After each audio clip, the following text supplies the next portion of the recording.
At kung gusto nyong regaluhan, pwede rin. So, nais po nating i-welcome ang ating mga bisita sa umagang ito. Unang-una po si Miss Angela Martini Perez. Kung pwede pong pakitayo to be recognized. God bless you. Welcome po. Thank you for attending.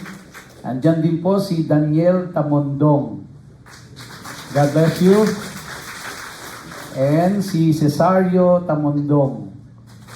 Yan. And of course, last but not the least, si Richard Lapiguera. Yan, welcome po sa inyo. At hindi ho natin kalilimutang i-welcome si Kuya Maki Sakmar. Kuya Maki, pari tayo. Yan. Si Kuya Maki po ay dati nating manggagawa dito sa ating pong iglesia. At malaki po nagiging bahagi ni Kuya Maki dito. So ngayon po ay lumipat na sila dahil doon sa work na nasa Honda kasi siya. So siya po ay nai-assign na sa United States of Davao. Okay, may nakalimutan ba ako? Si Kuya Owen. Asan si Kuya Owen? Ayun, Kuya Owen. Ayan. Salamat sa Panginoon at nakarating po ng mapayapa si Kuya Owen, no? Siya po ay nagtatrabaho sa sa gitna ng karagatan. Thank you so much. So of course, welcome ho sa inyong lahat na dumalo ngayong umaga and God bless us all, no? By the way, by next Sunday po would be the first Sunday of February. Tama ba ako? No? So ang bilis ng panahon. February na. Bukas makalawa, no? December na. So kaya dahil po first Sunday lang ng February, alam naman natin na balik na po tayo sa normal programming natin. Kaya sa first Sunday of February ay mag-i-start na ulit yung ating LOL na tinatawag, no? Yung Life on Life Discipleship Program. So, I'm preparing a lot para po dyan kasi yung pong magiging talakayan natin, alam ko po na medyo hindi madaling intindihin ang Book of Leviticus. Kaya minarapat ko po na gumawa ng mga questionnaire para dun sa discussion, sa group discussion. At ito po ay pangungunahan siyempre ng mga LOL leaders natin. And para po mas madali at tagus sa puso yung talakayan, tatagalugin ko po lahat.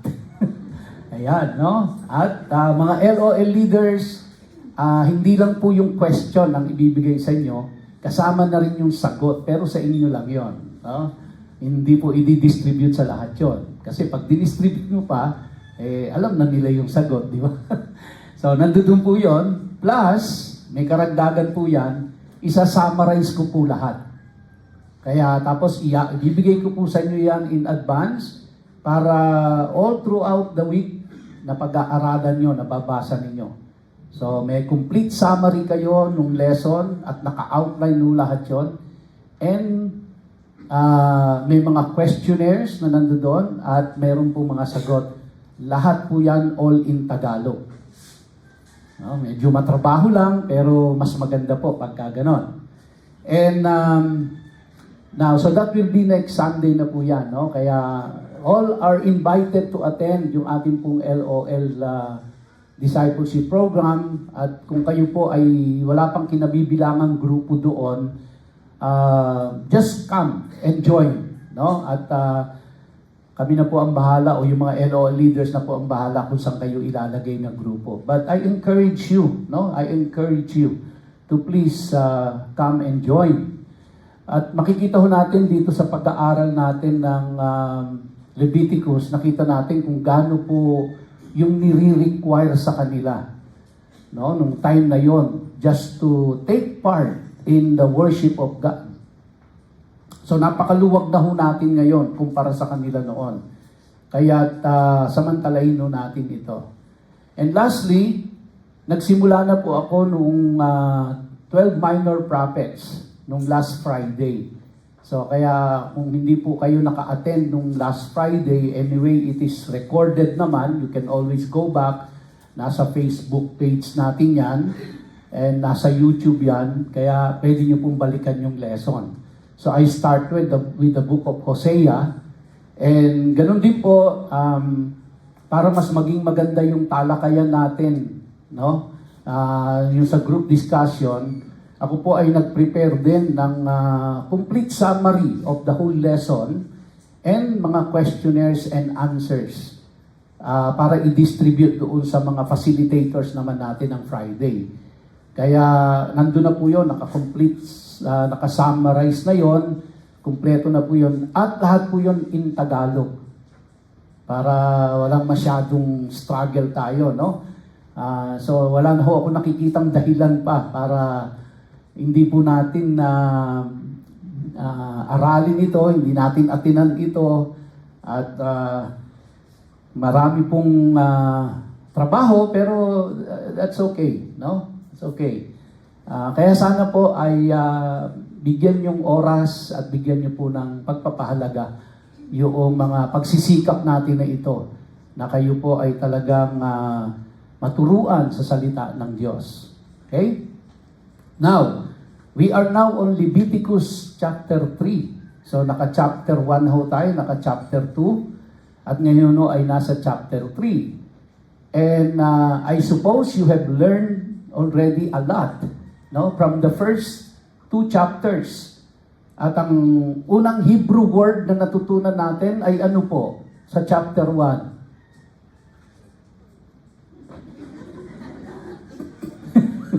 Ano po yung Hebrew word? Yung burnt offering nila. Ola, no? It's ola. Okay? So that's chapter 1. Chapter 2, anong Hebrew word? Ha? Ano po? Minka. Ayan. At ano po yun? Kung yung ola is burnt offering, ano po yung minka? It's the grain offering. And of course, yung pong sa ola, it's an animal sacrifice. Diba? A male animal sacrifice. From bull, no? Sa cattle, sheep, goat, and of course, even the ibon ay nandoon po. And then yung grain offering, which is minka, ang ino-offer po nila doon is the best part of the grain. At nakita ho natin na doon sa whole process ng kanilang pag-o-offer, walang tinatanggap ang Diyos kundi yung the best. No? The best offering. And ang isa rin hong na-observe natin, lahat sila participants doon sa kanilang worship. Dahil individually nag-o-offer sila.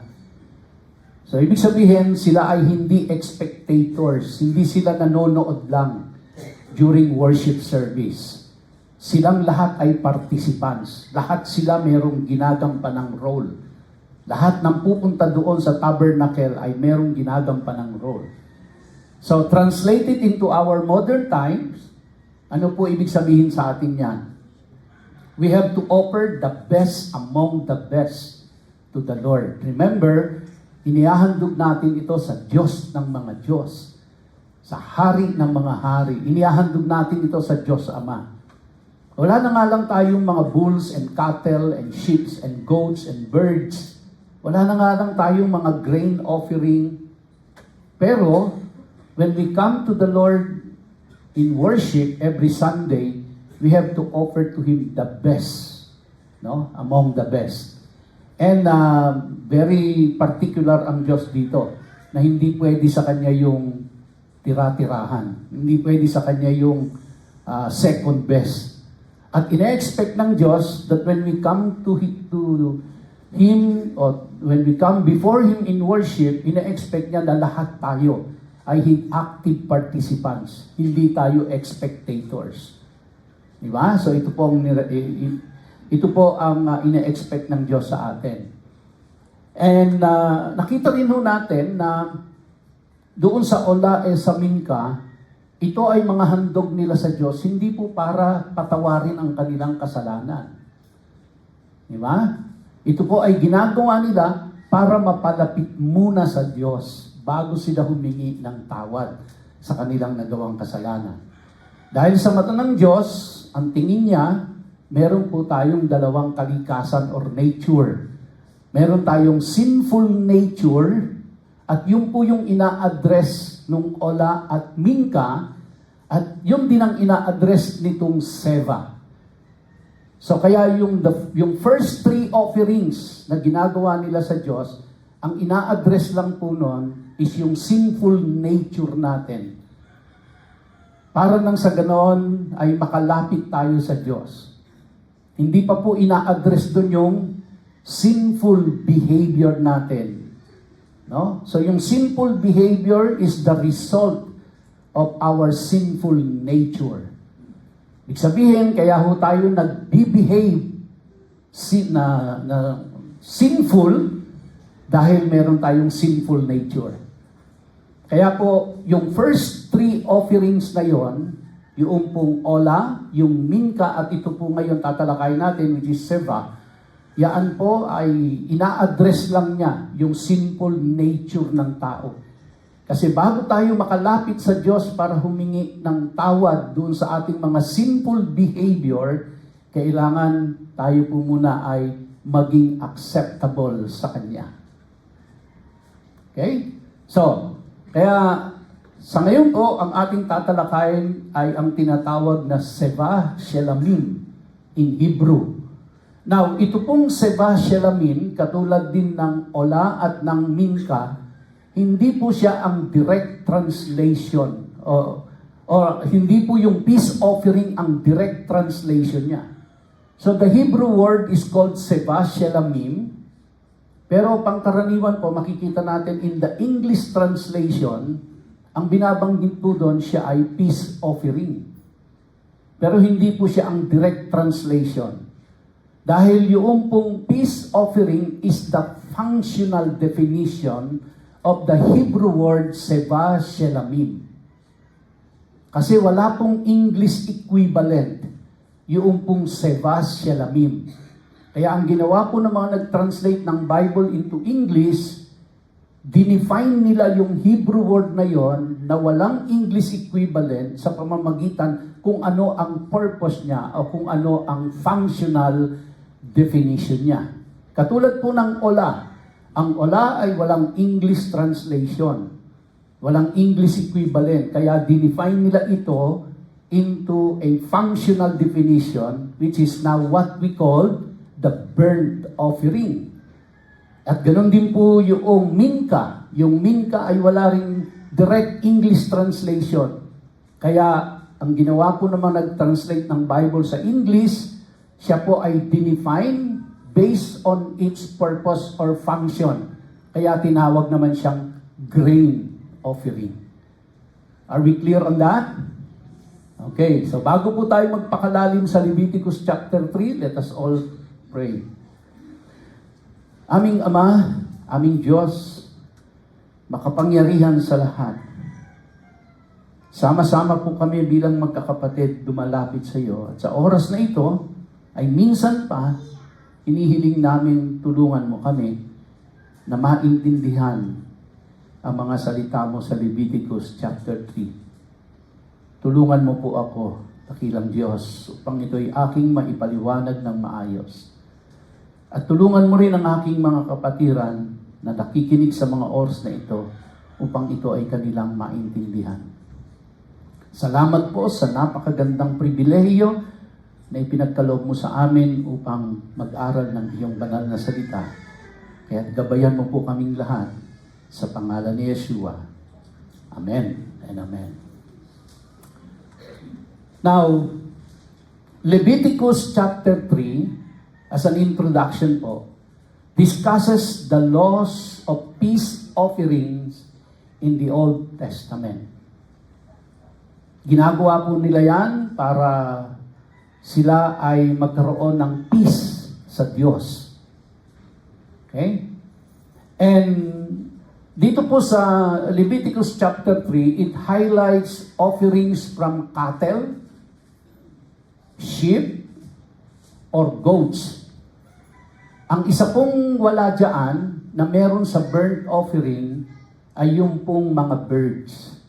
Sa burnt offerings kasi, pwedeng maghandog ang mga mahihirap ng ibon, ng birds. Dito po sa peace offering, wala po yon. Ang meron lang doon ay sheep, goats, no? And yung pong cattle. At binigyan po ng focus dyan yung fat and organs as sacrifices. Yung taba at saka yung laman loob ng hayop. No? So yan po yung ating tatalakayin. Ano ba ang purpose ng peace offering na ito? Unang-una po, it symbolizes communion and fellowship with God. So this peace offering, which is what we call seva, symbolizes communion and fellowship with God. Secondly, it represents thanksgiving.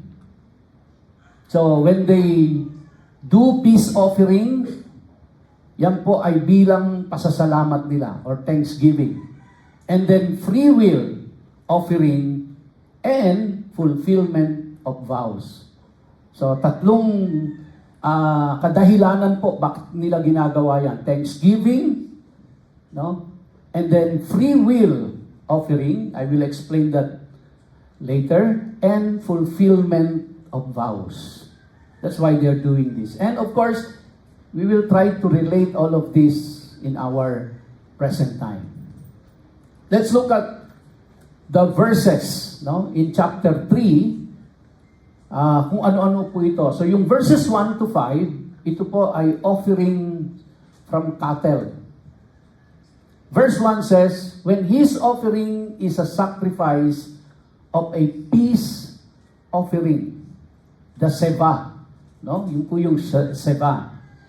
If he offers it of the herd, whether male or female, he shall offer it without blemish before the Lord. So, pagka po ang offering has something to do with the cattle, ang tawag po nila dyan ay herd. And, ang isa pong pagkakaiba nitong zeva sa ola, ang pwede mo lang ihandog ay male. Lalaki lang. And of course, without blemish. Pagdating po sa seva, pwede ka na mag-offer ng female. So kaya male and female na inihahandog dyan. Another difference po, sa ola, ihahandog nila yung hayop, iririmog yung skin, the whole animal is to be burned at the brazen altar, pero the skin, pupunta po ito doon sa mga priest. Kanila pong parte yun. Now, dito po sa Zeba, at by the way, yung po ay ang meron lang karapatan na kumain nung sa burnt offering ay ang priest. Yung sa grain offering, kung natatandaan nyo, portion of that, ilalagay, although ang magluluto po nun ay yung mismong participant, pero kapiraso lang nun ang susunugin and the rest will be food for the priest. At doon lang nila pwedeng kainin yon, doon sa tabernacle. Dahil considered siya as sacred food. Kaya yung priest lang ang kakain. Now, pagdating po dito sa seva, pwede na yung male and female, pero ang requirement pa rin, without blemish. Kaya yan, makikita nyo, very consistent ang Diyos, na ang pwede lang ihandog sa Kanya ay walang kapintasan. Oh, walang kapintasan, the best ang ihahandog mo. Now, this time, you can offer male. Pwede na pong kumain yung mga participants sa worship. No? So, pag portion of that ay pwede nang kainin ng mga participants, hindi lang yung priest. Yun po yung pagkakaiba niya. So, kaya, pag tinignan nyo, in the order of hierarchy, mas mababa po yung kategorya ng seva kesa sa ola. At saka sa minka. Okay? So familiarize yourself now sa mga Hebrew word na ito, and more are coming up. Verse 2, and he shall lay his hand on the head of his offering. Bakit po? Anong ginagawa nila? So bago po katayin yon, yung mismong naghahandog, ipapatong niya yung kanyang kamay doon sa hayop na ihahandog bilang simbolo po na yung kanyang sin nature ay tinatransfer niya na doon sa hayop. Yung po yung sinisimbolize nun. No? Kaya papatong niya yung kanyang kamay doon. Imagine po, lahat sila yan, ha? Lahat po sila yan. At lahat may daladalang mga iahandog yan. So nakita niyo po, meron na silang pang burnt offering na daladala, meron pa silang pang grain offering, at meron pa silang pang peace offering na daladala. And this is God's requirement. At sabi diyan, and kill it at the door of the tabernacle of meeting. And Aaron's sons, sino sila? Sila kasi yung mga designated as priests.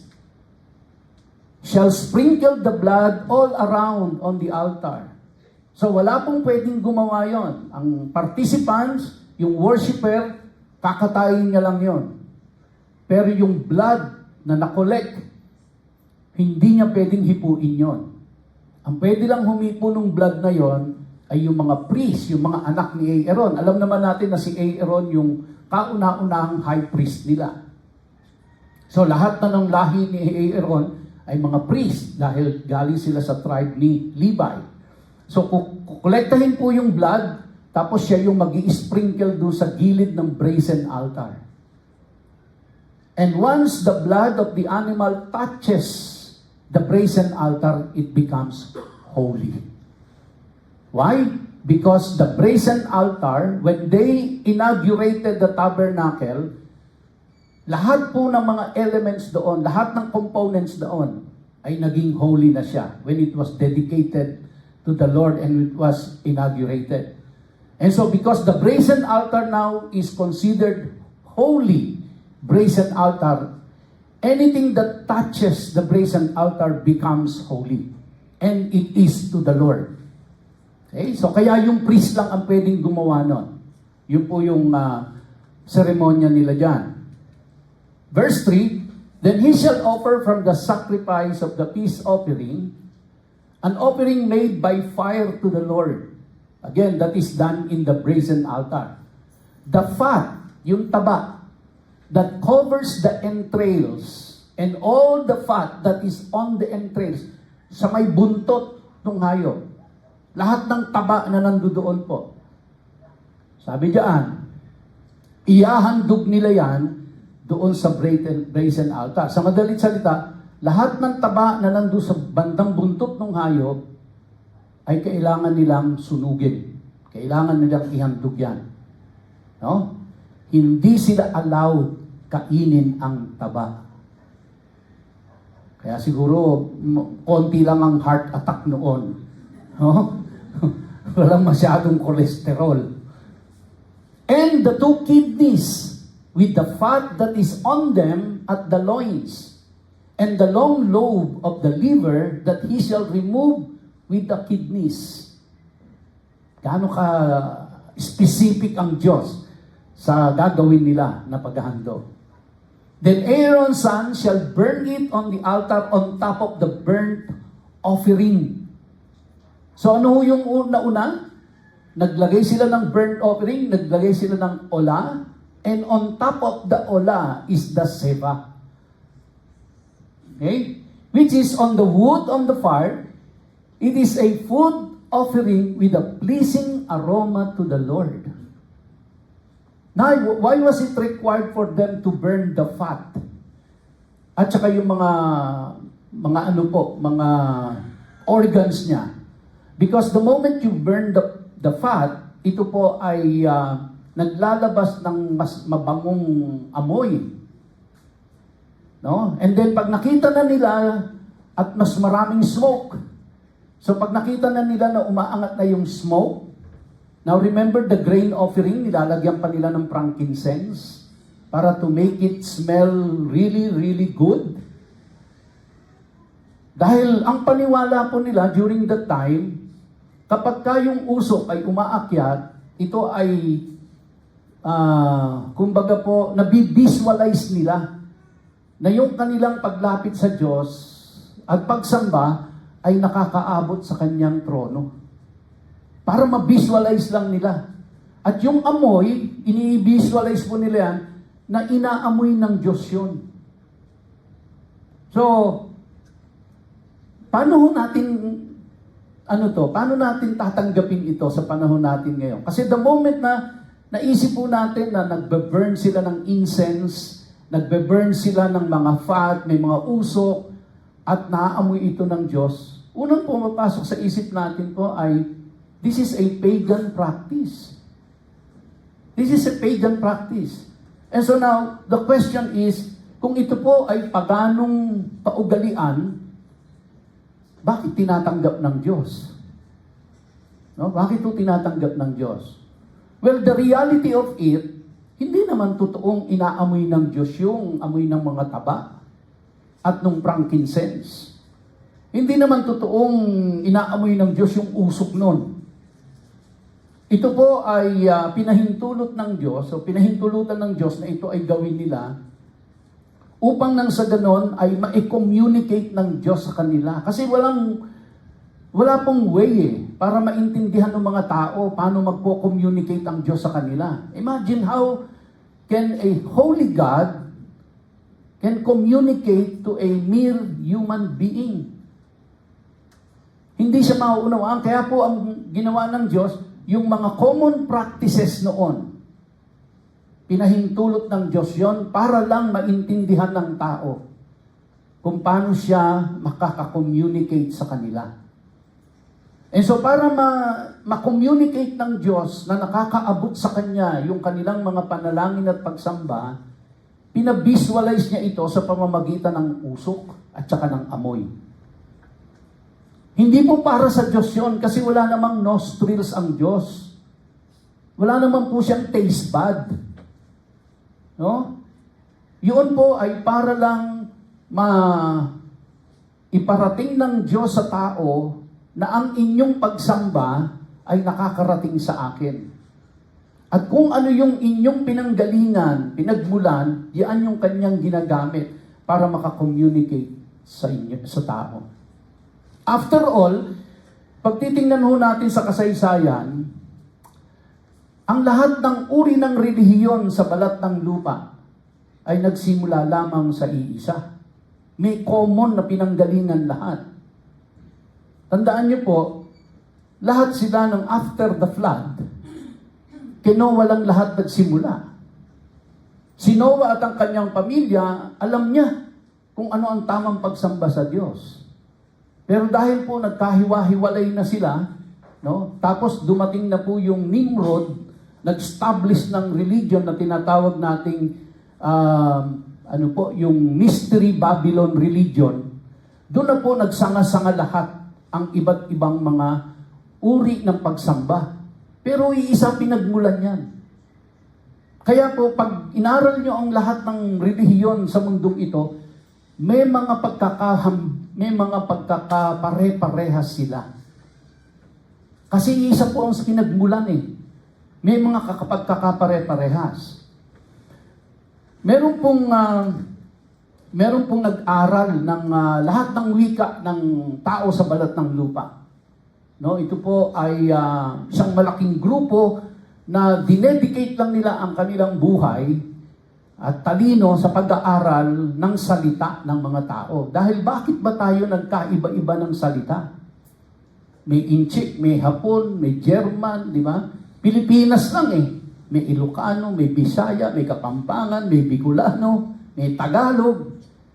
So nung inaral po nila ito sa mahabang panahon ng kanilang pag-aaral, nadiskubre po nila na iisa lang ang pinanggalingan ng lahat ng wika. Biro nyo, umubuso sila ng ito yung mga linguistic academy. Umubuso sila ng mahabang panahon just to study bakit ba tayo may pagkakaiba-ibang wika. And sa kanila pong pag-aaral, natuklasan nila na iisa lang ang pinanggalingan ng lahat ng salita sa buong mundo. Iisa lang. Alam nyo kung binasa lang nila ang Bible, one day lang alam na nila yon. Di ba? Kasi nakasulat na sa Bible, during the time, nung pinarusahan ng Diyos ang mga tao, nung nagtayo sila ng Tower of Babel, tapos pinaghiwa-hiwalay sila, at sinabi po doon na pinag-iba-iba ang kanilang wika. At ang isa po pong very astonishing doon, sa kanilang pag-aaral, natuklasan nila na yung pagbabago daw po ng salita, buhat doon sa pinagmulan, nangyari lang sa isang araw. Hindi po nangyari yun ng taon ng binilang bago nagkaiba-iba wika. Sa kanila pong pag-aaral, natuklasan nila na nangyari lang yung pagkakaiba ng una, natuklasan nila na iisa lang ang pinag-ugatan ng lahat ng salita sa buong mundo. At natuklasan nila na nangyari lang yung pagkakaiba-iba sa loob lang ng isang araw. Well, yung ating po mga Sunday schooler, tanungin nyo, alam na nila yon. Pero ito pong Linguistic Academy na ito, umubos ng mahabang panahon at matinding research ang ginawa para lang makonclude nila na ang lahat ng salita ng tao sa balat ng lupa ay nanggaling lang sa iisang lengguwahe. At nangyari ito sa iisang araw lang ang pagbabago. So, now they said, the Bible is true. Diba? And kaya po ganyan. Kaya po ang Diyos, pinahintulot niya para lang ma-communicate niya sa tao na naiintindihan ko kayo. No? Kaya kung ano yung mga nakaugalian ng mga tao na naiintindihan nila, kasi ganyan po yung paraan nila sa pagsamba sa Diyos Lahat naman sila, after all, nanggaling sa pagan Si Abraham po, he came from the land of Ur in Mesopotamia, and he started as a pagan.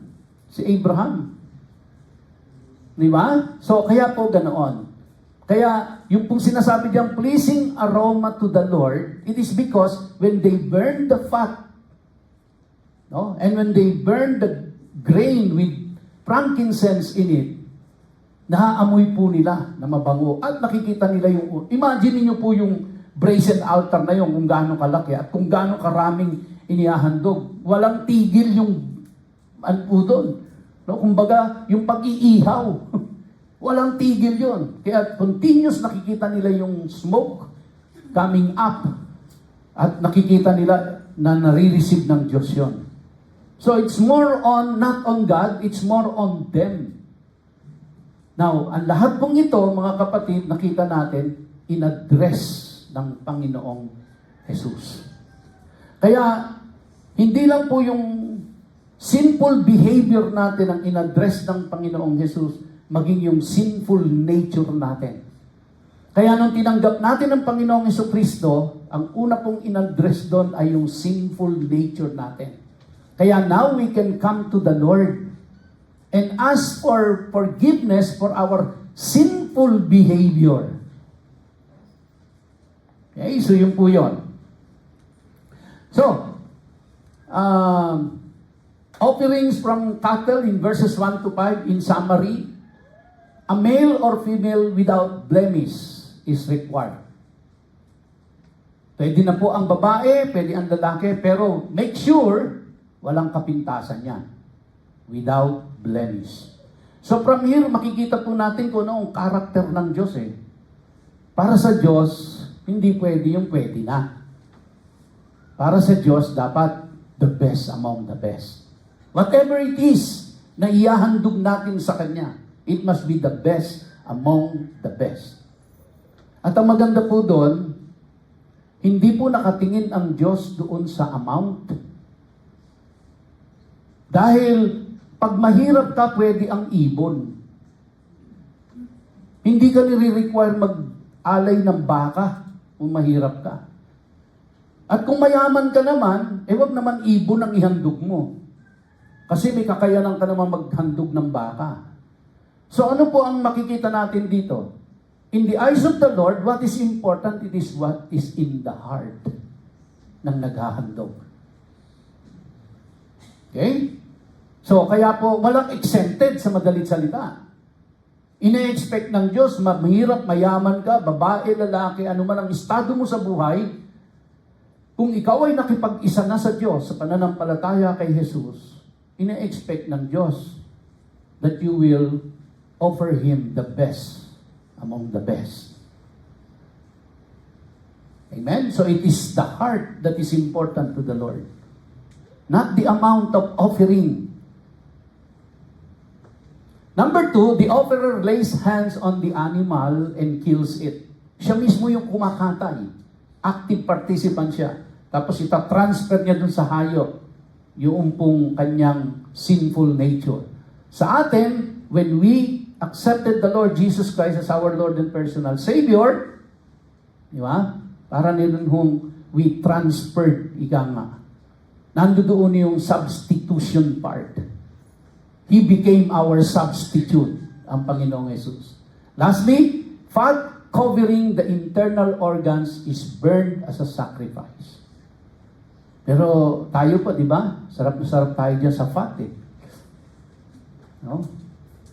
Pero sa kanila po, pinagbawal kainin yon. Huwag yung kakainin ng fat. Now, let's go to verses 6 to 11. Kanina, nakita natin cattle. Ngayon naman po, sheep. At ito yung mga hayop na kinukonsider nila from the flock. From the herd, yung mga cattle. From the flock, yung pong mga sheep. Yung mga pinapastol nila sa labas, no? If his offering for a sacrifice of peace offering to the Lord is an animal from the flock, again, pwede rin po yung male or female. He shall offer it without blemish. Again, it is specified, it must be clean, must be first class. If he offers a lamb for his offering, then he shall offer it before the Lord. Verse 8, lay his hand on the head of his offering, and kill it in front of the tent of meeting, and Aaron's son shall throw its blood against the sides of the brazen altar. Then from the sacrifice of the peace offering, he shall offer as a food offering to the Lord its fat. So the fat, the taba, belongs to the Lord. He shall remove the whole fat tail, dumuntot, cut off close to the backbone, and the fat that covers the entrails, and all the fat that is on the entrails.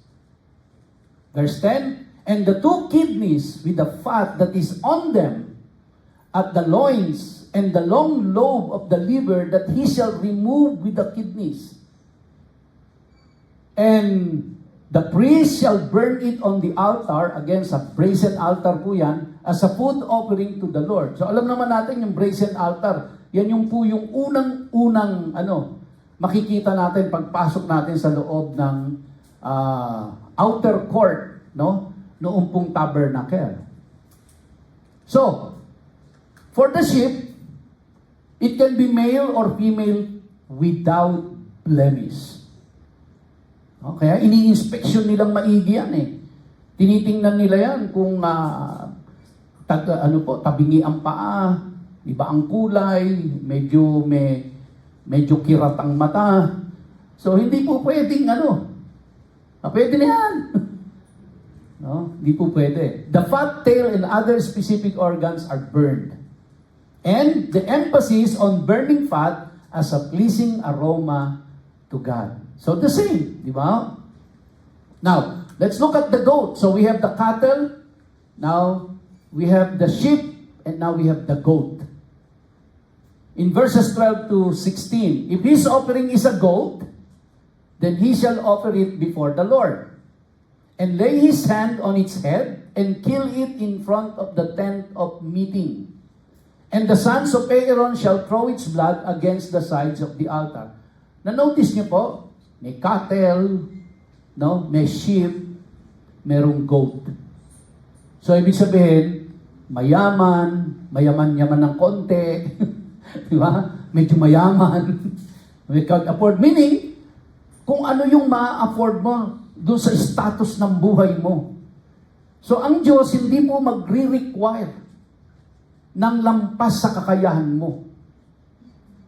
Kaya kung ano yung kakayahang ibinigay ng Diyos sa iyo, then God is pleased if you can offer Him the best doon sa kakayahan mong maghandog sa Kanya. Alright? So, verse 14, then he shall offer from it as his offering for a food offering to the Lord, the fat covering the entrails and all the fat that is on the entrails. Pansin niyo po, sa buntot pa rin, no? Ano kayo meron doon sa, ano ba meron doon sa taba ng buntot? By the way, meron po silang specific na ano dyan, na cattle, na bull, meron silang specific na goat, ng sheep. Hindi basta-basta goat yan, hindi basta-basta sheep yan. Meron po silang, kumbaga, yun nga, may quality control. May quality control po yan. Pag hindi pasado doon sa quality control ng mga priest, rejected yan. Hanap ka ulit ng ihahandog mo. Napaka-toxic ko nun. Imagine nyo, kunyari po, ito yung, nandito yung tabernacle, no? Galing ka sa Dasmariñas, dito kayo pupunta. Wala naman ho kasi, iisa lang. Ang pupuntahan nilang tabernacle iisang templo lang. Wala hong maraming templo. So kunyari ho, nandito ang templo o ang tabernacle. And if you are coming from Dasmariñas, bitbit mo yung kambing mo. Di ba? Dala-dala mo dito. Pagdating dito, sasabihin ni Pastor Ed, reject. Bira. Balik ka sa ulit sa Dasmariñas, hahanap ka na naman ng kambing doon. Di ba? Pag tinignan ng mga department heads, pag tinignan ng mga ng mga priest na naglilingkod, rejected. Hahanap ka na naman. Kaya bago pa sila pumunta doon, titiyakin na nila na hindi mare-reject yung kanilang offering. Dahil ang paghahandugan ay Diyos. That's the point. Hindi po ito kapritsyo ng mga priest. Ito ang requirement ng Diyos na kanilang hahandugan. Yung mga priest, nagpa-facilitate lang yun. Hindi sa kanila inihahandog yun. Kaya, pag naghandog ng hindi tama at tinolerate ng mga priest, ang mananagot po doon sa Diyos ay ang mga priest. Kaya hindi papayagan ng mga priest yun. And, ang isa pa po doon, kapag ka hindi tinanggap ng Diyos yung offering ng high priest doon po sa Holy of Holies, buong bansa po magsasuffer. Kaya hindi nila papayagan talaga yan. No? Walang lagayan dyan. Wala pong under the table dyan para matanggap yung offering mo. Sisiguraduhin nilang up to the standard of God, not to the standard of men, ang ihahandog nila dyan. Now, sa atin po, wala namang ganyan ngayon. Di ba? Wala namang ganyan ngayon. Pero let us all be aware na ang Diyos aware siya. I may not be aware.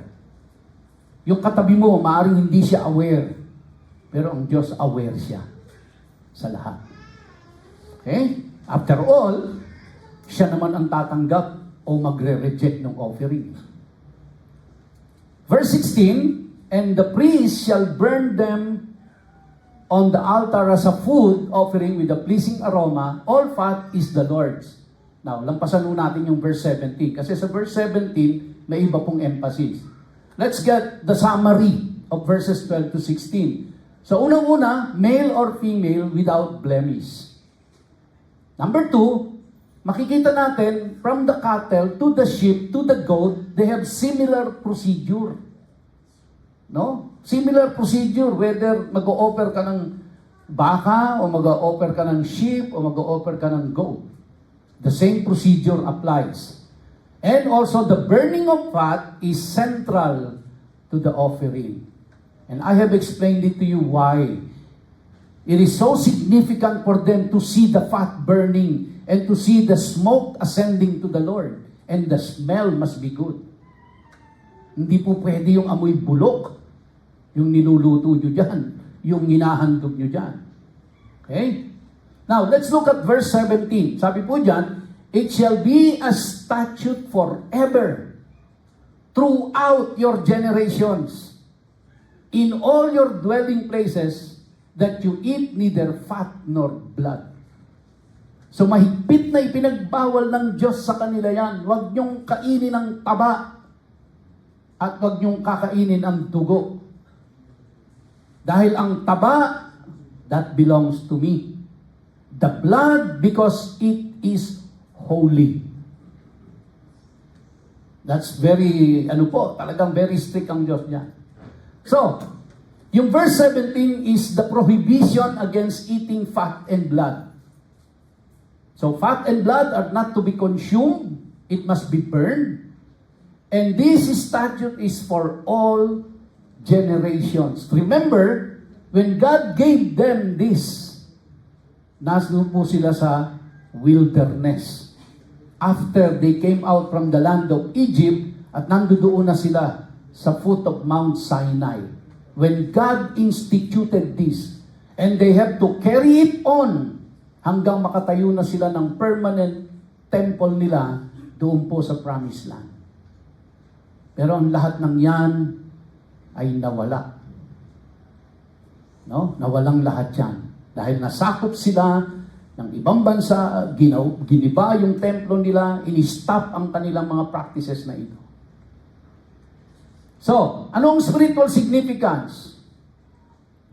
Feast offerings symbolize gratitude, fellowship, and joy in God's presence. And secondly, it foreshadows the ultimate sacrifice of Christ who brings peace between God and humanity. And so we are more blessed than them.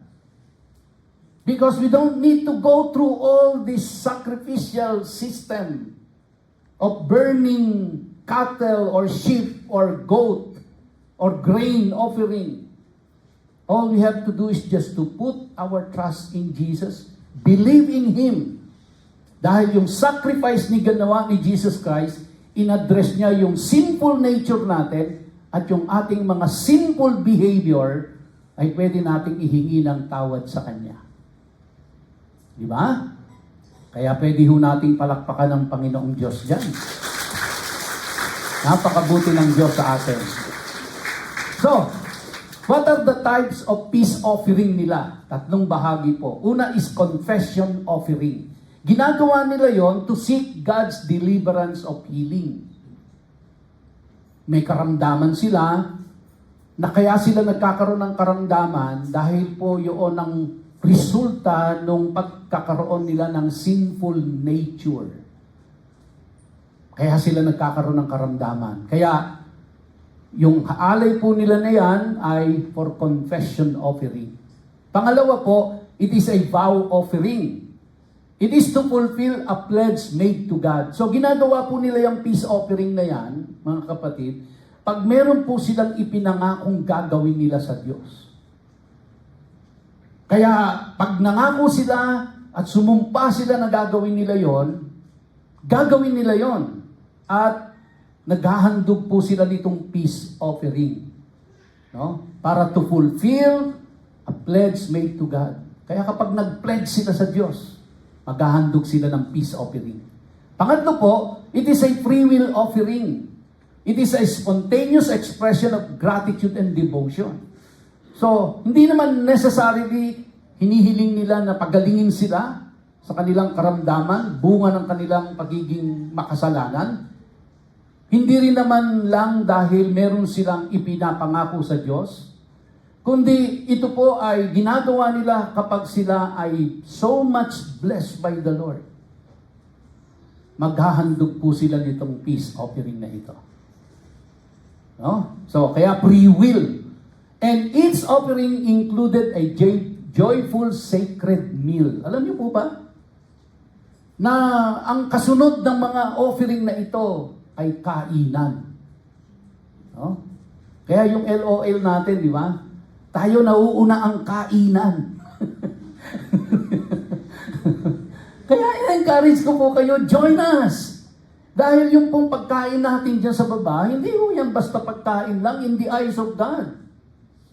Sa tingin natin, nanananghalian lang tayo dyan, pero sa tingin ng Diyos, sumasamba tayo sa Kanya sa pamamagitan ng pagsasalo-salo sa Kanyang kapagkainan. No? Kaya sali ho kayo. Ha? Sali ho kayo. Huwag kayong magmamadaling umuwi. Ha? Next Sunday, mananghalian tayo dito, sabay-sabay. No, maganda po 'yun, masarap, di ba? Nag-aagawan, nagbibigayan. Ha? Di ba? So, kahit ano po, magdala tayo kahit ano. Hindi naman kailangang baka dalin mo. Di ba? Kung ibon ang kaya mong dalhin, di yung ibon ang ihandog mo. So, kaya all are welcome po. Please join us in our LOL next Sunday, ha? So, lagi pong may joyful, sacred meal yan in the eyes of God. Pag nagsasalo-salo tayo, it's a part of worship yan. Hindi yung nagtatapos sila doon sa inihandog nila, uwian na. Hindi yung pagkahandog nila, salo-salo sila, kainan. Imagine niyo po, 3 milyong tao sabay-sabay na kumakain. Gaano kasaya yan? Di ba? Yun. Kinonvert natin into fiesta yan eh. Ang pagkakamali natin, maganda sanang practice yun. Ang pagkakamali natin, yung fiesta natin, inihandog natin sa ribulto. Pero ang katunayan po, pag tinignan natin, yan na yung format. Kaya meron nung pagkakapare-parehas. Nagkamali lang ng paghandog kung kanino. Kaya pwede tayong magpiesta rito. Pwede ho, magkainan tayo, pero handog natin sa Diyos na makapangyarihan sa lahat. Hindi po sa santo. Amen? And then, natatapos na po ako in 2 minutes. Symbolism and lessons po dito. It reinforces God's desire for relationship and reconciliation with His people. Nagtanong nga sa akin si Sister Lily, bakit ba pinapagawa ng Diyos yung ganyang katoksik na sa kanila? Well, during the time, as I have said, that is God's way of communicating to them that He wants relationship and reconciliation. He wants to reconcile with His people. No? Pangalawa po, it highlights the importance of gratitude, obedience, and fellowship with God. Di ba? Pinagpala tayo ng Diyos, nagising tayo kaninang umaga. Let us be grateful to the Lord na meron tayong buhay, may kalakasan, may damit tayong isinusot, may bahay na tinitiran, may pamilyang nagmamahal sa atin, may simbahan tayong nag-aalaga sa atin. Let us be grateful to the Lord. May hanap buhay tayo, may negosyo tayo.